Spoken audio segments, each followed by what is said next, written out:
Oklahoma board questions Ryan Walters' virtual school partnership. Explosive controversy in Oklahoma's education system.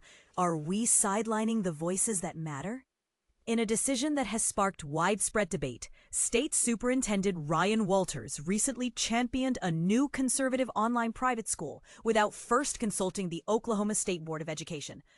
This move has ignited questions over who truly holds the reins when it comes to shaping educational policy in our state. At a recent board meeting, Superintendent Walters defended his decision to form a partnership with the American Virtual Academy, an online school that purports to instill patriotism and traditional American values in its students. Based out of Arizona, the academy is managed by a group that also oversees another school, a school that has come under fire from Arizona state officials for its poor performance. Board member Ryan Detheridge did not mince words, pointing out that the troubled institution in Arizona is struggling, and he raised concerns about how any association with that name might affect perceptions here in Oklahoma. However, Walters was quick to clarify that the enterprise being brought to Oklahoma is in no way the same as the underperforming Arizona school. He stressed that while both schools may share a conservative outlook, they are entirely different in purpose, management, and structure. In Walters' words, the Oklahoma Initiative boasts a unique mission, completely separate governance, and a new operational framework that sets it apart. The board's main grievance, however, centers on the process. The partnership was struck without any prior consultation or approval from the Board of Education. Detheridge questioned whether decisions of this magnitude should indeed bypass board review, asking pointedly, would that come before the board? To this, Walters curtly replied, no, sir. This brief exchange has prompted the bar's attorneys to examine the legal rationale behind the decision, questioning if proper protocol was followed. Walters' remarks didn't stop there. He underscored the need for unity among state leadership when it comes to expanding school choice options. According to him, the board's reluctance to embrace more alternatives for families is at odds with the governor's vision for educational freedom. He even suggested that the board should engage in a serious conversation with the governor to reconcile these differing perspectives. Shortly after the meeting, the governor's office issued a statement reaffirming its commitment to school choice, highlighting the potential benefits this initiative could bring to Oklahoma's students and families. For those considering this new option, the financials have been clearly outlined.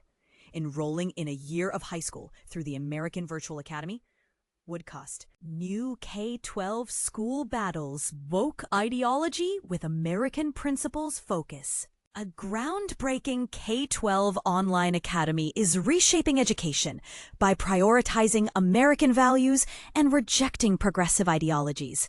This new school, American Virtual Academy, aims to provide families with an alternative to classrooms that prioritize liberal teachings, offering a curriculum rooted in national principles. Founded by Damian Creamer, the institution claims to empower parents by aligning education with their personal beliefs, ensuring students learn history, science, and literature through a lens that reflects American heritage. Launched in April 2023, the virtual school serves students from kindergarten through 12th grade, with annual tuition ranging from $5,000 to $6,000. Its appeal lies in accessibility. Since it's online, all 50 states can access its programs. 8 states, including Alabama and Wyoming, allow tuition funding via vouchers or scholarships, enabling families to enroll without financial strain. But here's where it gets controversial. Critics argue that the school's focus on American principles may inadvertently exclude diverse perspectives, sparking debates about the balance between tradition and inclusivity. The rise of such institutions reflects a broader trend. Parents across the U.S., particularly since the pandemic, have increasingly turned to homeschooling or private alternatives, citing dissatisfaction with public schools. States like Arizona and New Hampshire have responded by passing universal school choice laws, giving families the freedom to select schools that match their values. Arizona's $800 million program, for example, provides $7,000 per child to fund private education, a move seen as a victory for conservative policymakers. However, the push for school choice isn't without controversy. Critics, including educators and civil rights advocates, warned privatized schools may replicate systemic biases. Corey DeAngelis of the American Culture Project highlights this tension, noting that while some private schools mirror government schools in ideology, others offer fresh approaches.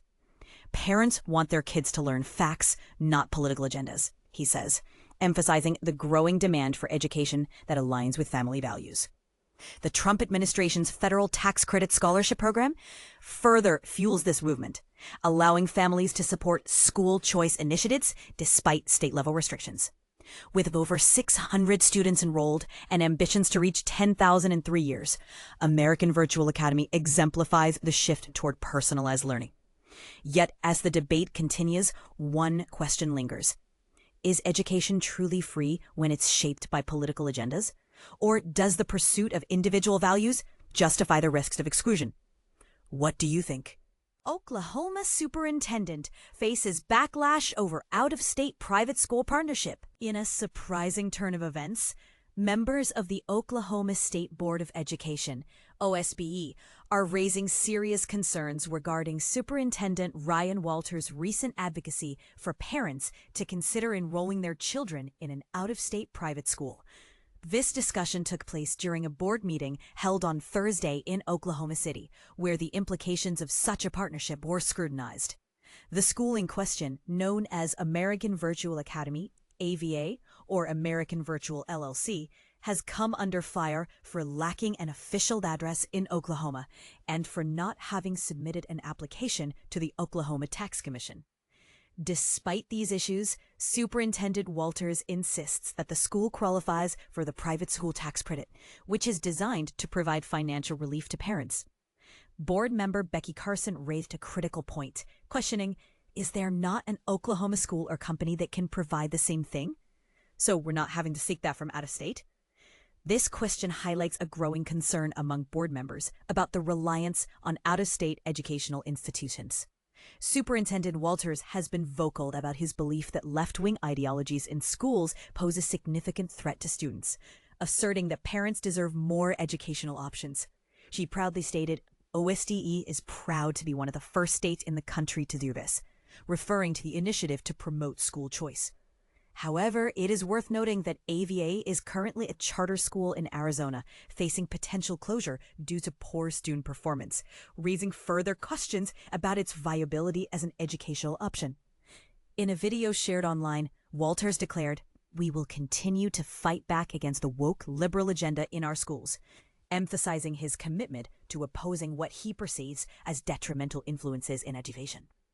During the board meeting, numerous questions were posed to Superintendent Walters, but many of his responses seemed inconsistent. For instance, he claimed that the out-of-state school is eligible for the private school tax credit, which is based on the tax dollars allocated per enrolled student. This credit allows parents to file for a tax reduction. However, board member Michael Tenney pointedly asked, "But isn't that only for schools that are in Oklahoma?" To which Walters replied that the school has an Oklahoma address. This assertion was quickly challenged by the Secretary of State's office, which confirmed that the school does not have an Oklahoma address. In fact, neither does Primavera, another online charter school operated by AVA.